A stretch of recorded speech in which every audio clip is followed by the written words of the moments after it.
A warning, this podcast deals with mental health issues including suicide, depression and anxiety. It's been nearly 20 years since John Kirwan wrote Hope in the Sand at Bethel's Beach. The biggest fear for me was that I was never going to be well again. I was never going to be the John Kirwan that went into this. I mean, I had everything in my life. It was an ad for the Ministry of Health targeted at men suffering depression. Sir John and people like Mike King have been largely credited for raising awareness of mental health in this country. Now we have a whole week of it, and we're more open about the subject than ever before. This Mental Health Awareness Week, reconnect with the people and places that lift you up. Hei piki ngā waiora. Head to mhaw.nz to find out more. But with Mental Health Awareness Week over for another year, some people are starting to ask, is all this conversation helping or harming? Awareness creates demand, and we have a mental health system that is creaking. Hi, I'm Alexia Russell, and today on The Detail, is there a risk that we're medicalising what really are normal experiences? And should we be pulling back on or re-angling the message? I think our mental health conversation has become quite stale. Jahan Casanada is a journalist, author and mental health speaker. He thinks we're at a crossroads with this issue and the messaging has to change. Mental Health Awareness Week was created back in 1993 at a point when we weren't having this conversation at all. Mental health was still a taboo in many of our communities.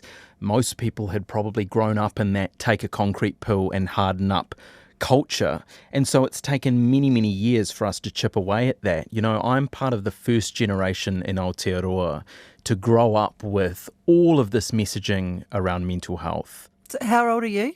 I'm 33, the ripe old age of 33, but I remember when I was at high school, Sir John Kirwan wrote the word hope in the sand in that famous ad campaign that was actually funded by the government and supported by Jim Anderton, who had lost a child to suicide. So this was a cause that was very close to his heart. And it was really in the mid-2000s that this broke into the public sphere and we started talking about this openly.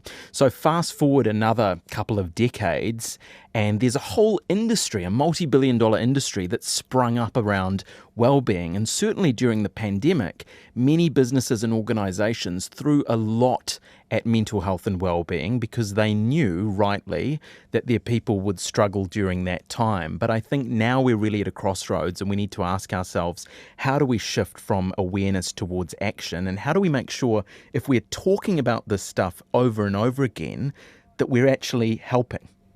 So have we spent the last 15 years sort of breeding snowflakes? Absolutely not. I've experienced significant mental health issues. I experienced 4 years of depression while I was having some of the most successful years of my career as a reporter at TVNZ.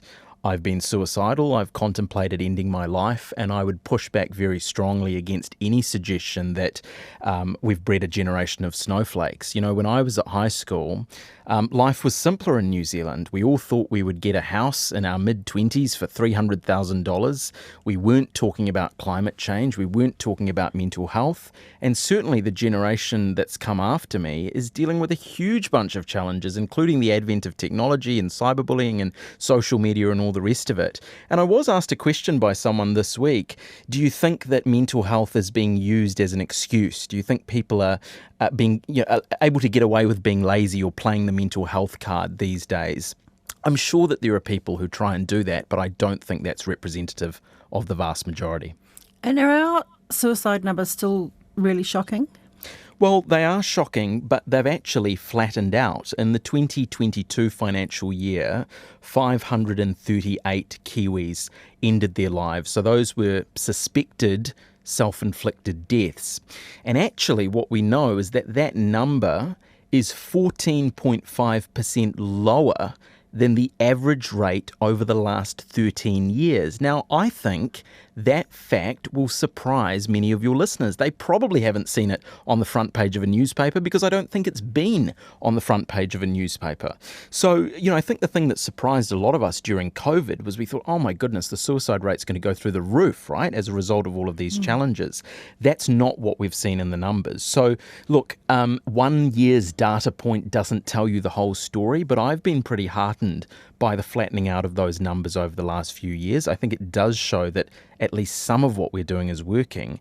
And the stat that I'm really interested in that we will never know is how many lives have actually been saved by all of the work and all of the conversation that's been done in this space.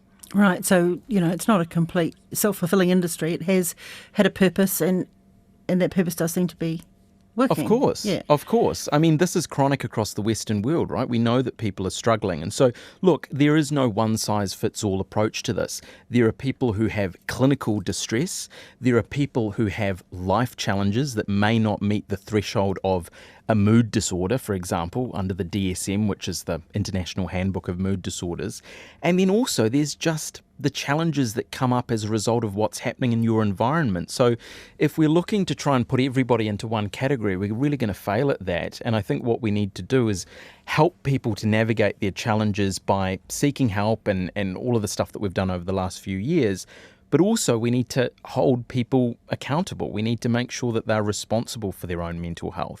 This is something the Mental Health Foundation's been working on with its 5 Ways, 5 Days campaign. You might have been part of it if you went to an office yoga session last week or shared food with colleagues. They've used the 5 Ways to Wellbeing for a long time. That's been the pillar of how they've, over the last few years, tried to communicate with people what are the things that they can do on a daily basis, to improve their mental health. And look, going for a walk in nature or doing some mindfulness is not a panacea. These are tools that we can incorporate into our daily lives that can make a difference. But for many people, what they need is far greater support. They need talk therapy. They need the assistance of a counsellor or a psychologist to do some of that deeper work on themselves. And that might sound a little bit touchy-feely to some people, but to others, it's what will make all the difference. Karen Nimmo is one of those clinical psychologists who make all the difference.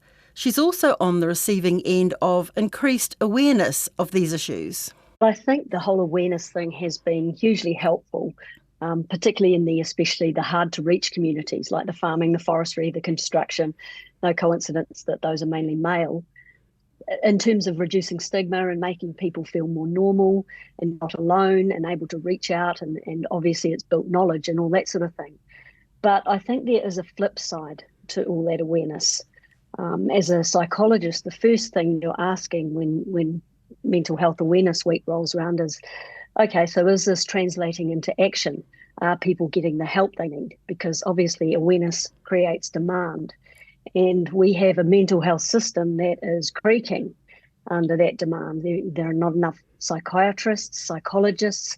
The wait lists are long and getting longer. Clinical psychologists say they're having to turn away dozens of patients because there isn't capacity to treat them. Somebody told me that I was the 47th person that they'd trying to find somebody who had space. The mental health stats are worrying. So you've got a lot of demand created by this awareness, and we have to do some good things with it, obviously.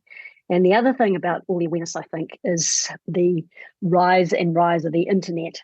In some ways, it's the Wild West of mental health because you've got so many people on there making videos, talking about their lived experiences. How do you plan your day with ADHD? I'll show you. And because I'm weird, I like to eat my burritos with a fork because whenever I make burritos, I make them really messy, and eating them with my hands, it just gets all over my hands, and I don't like that.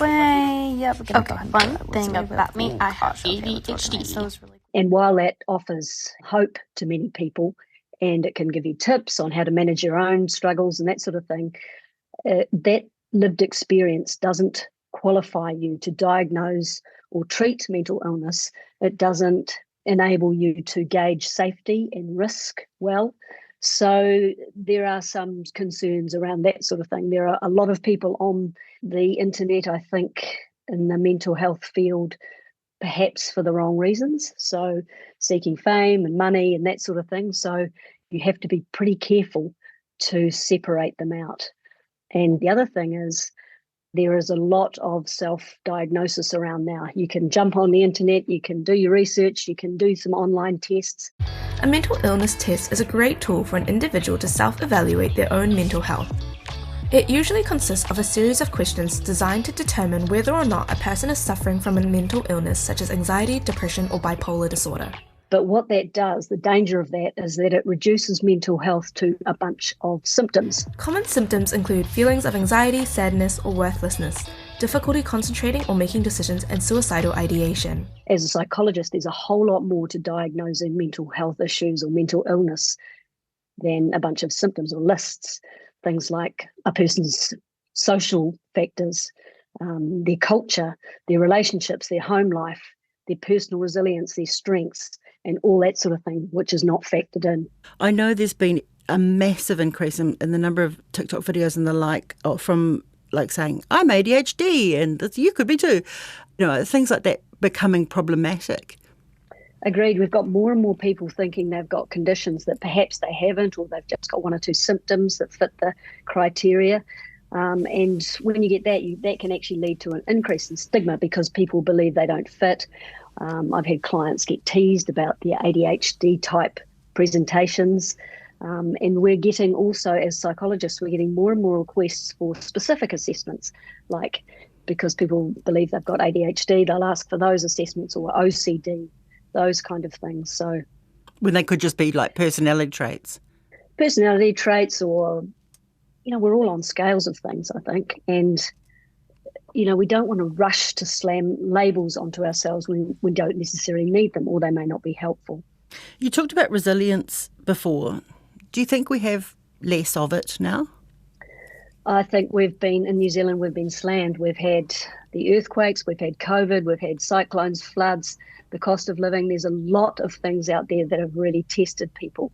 And it is hard to be resilient when we keep taking hits. I think obviously those people in the thick of it deserve support and compassion. But I would say on the, if you like, the great scale of resilience, there is such a thing as being too soft. And I think we have to be careful around that. I mean, life is hard. It's a different kind of hard for different generations, but we must train ourselves to muscle up to stress and struggle and discomfort, because those things are part of the world now and always have been. And the ability to tolerate distress and manage our way through it is really important. Yeah, that's an interesting point, because we haven't been through 2 world wars, for example, this generation, our generations, but in the wake of those wars, there was a lot of hidden mental health issues. A lot of soldiers came back and never spoke about what they'd seen, or ended up being violent or drinkers. Is there some kind of medium path we can tread here? I think so. I think you're right. Those things were just buried in those days, and now it's all out there. We do have some specific challenges related to 2023. Obviously, social media is a big one, and our daily exposure to all the things that are happening in the world, which really rocks and tests people.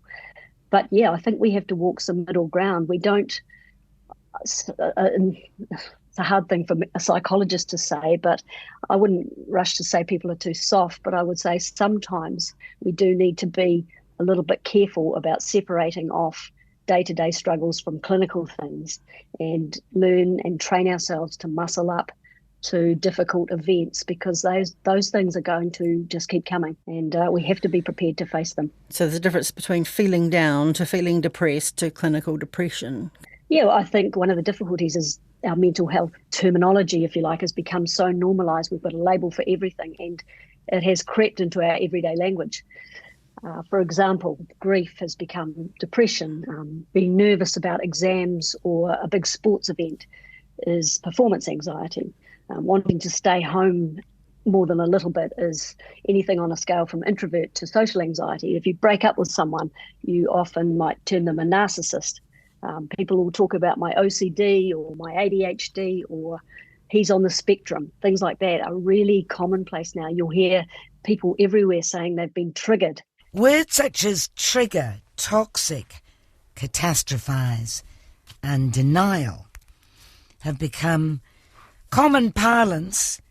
Boundaries and gaslighting and processing and narcissism and self-care and safe space and healing. And then that language is kind of, permeated into the culture. And, now people just kind of use psychobabble words by default.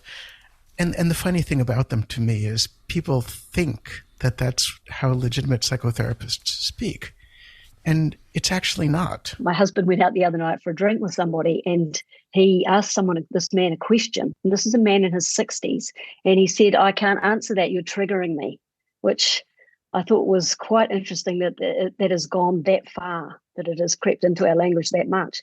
And, that's fine and a little bit funny at times, but life and clinical issues, there's now a very blurry line between the two. And so we have to be careful, I think, to separate mental illness from ordinary human distress. We all have mental health issues up to a point, but we're not all mentally unwell. And the confusion and the blurred lines has meant that there's a lot of tiptoeing being done around mental illness. Everybody's terrified of not doing the right thing, or perhaps of doing the wrong thing. So we have to be careful about making sure that clinical issues are clinical, and we don't just rush to label our ordinary distress with labels that may not fit. That tiptoeing around is huge. You'll get bosses tiptoeing around their staff. You'll get parents tiptoeing around their adolescent kids because they're terrified that they might do something to make things worse, or not sure how to handle it, or whether it's, how much of it is real and how much of it is something that they might have seen online, all kinds of things like that. And while we don't want to undermine real struggle, we have to acknowledge that and be supportive of that. We also have to be careful that we keep it real. Jahan Casanada has written an opinion piece for Stuff titled, "Is Our Suicide Conversation Helping or Harming?"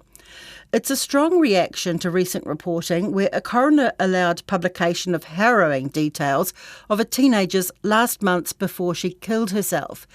This is a stark departure from the reporting of many years ago, when any talk of suicide was kept out of the news. So I think there are two separate issues here. One is there a social taboo that's preventing us from talking about issues like suicide? And the second issue is, are there reasons why we wouldn't talk about this because it might harm people? So in relation to the first question, we should be destigmatising all mental health issues. We should be trying to make it possible for people to talk about what they're going through, and that will be an ongoing journey for New Zealand. But the second issue is far more complex.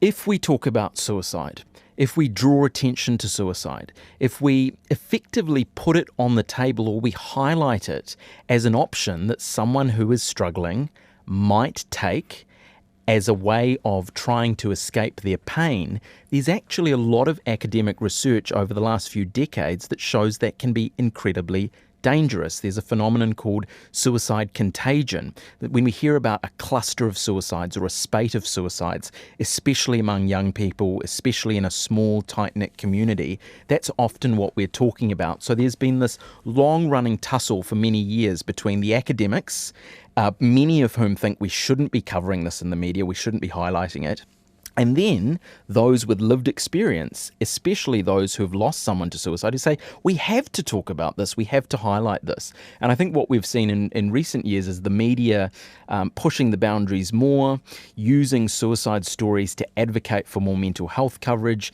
And that's meant we're now in a culture where we're talking about this all the time. And I have real concerns about the way that we're doing that.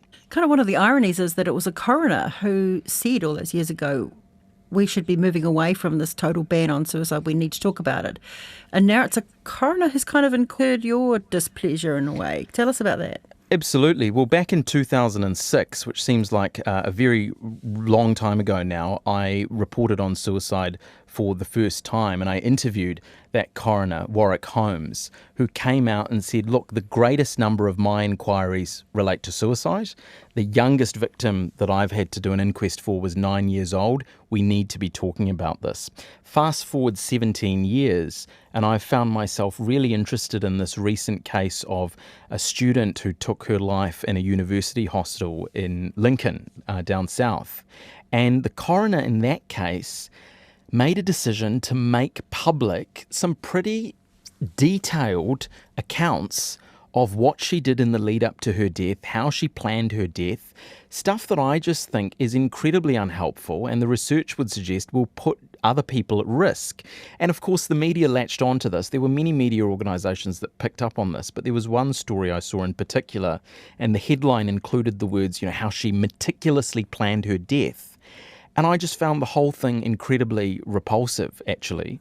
I was baffled at why the coroner had released these details in the first place, least of all because of the impact that that would have on family and friends. But I was also deeply concerned about vulnerable people who might read those details and it might actually feed into their suicidal thinking. And I've been in that space myself, and I know the significant impact that being exposed to that type of content can have on someone.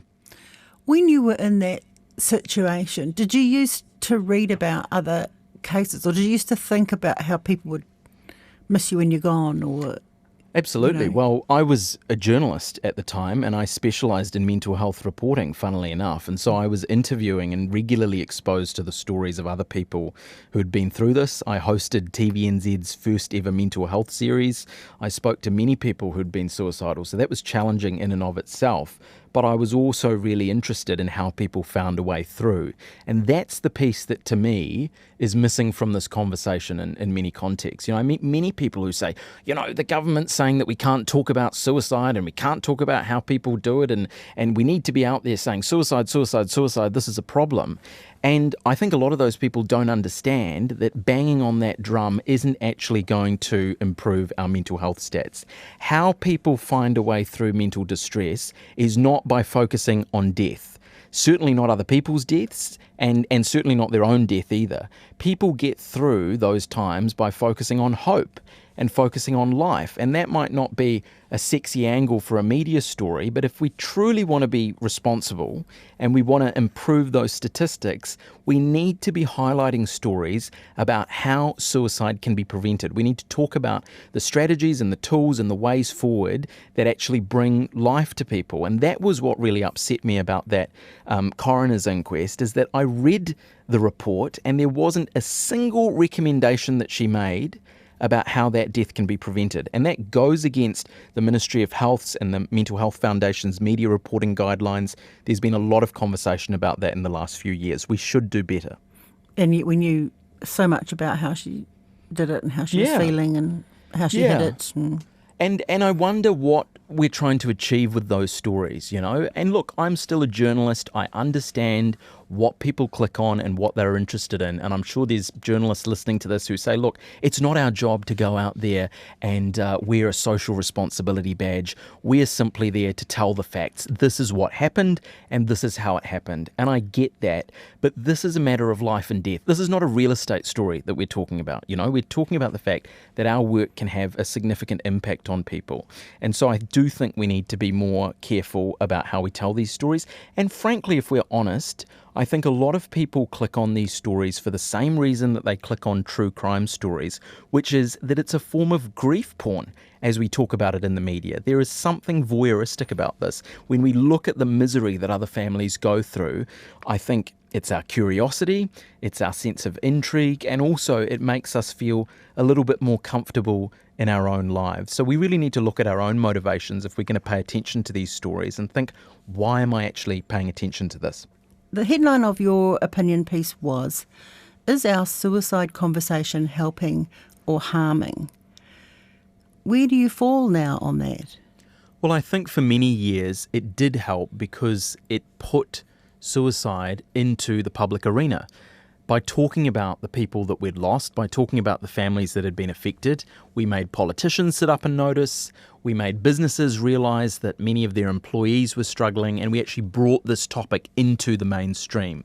But I think now we're at a point where many of those stories are not helping, in part because there are so many of them.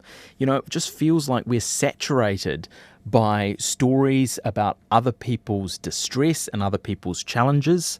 I'm very supportive. In fact, I still tell many stories about other people who've been through mental distress. But my key point is we have to focus on how they got through. We've got to focus on what are the tools, what are the strategies, what are the support structures that they relied on to get into a better space.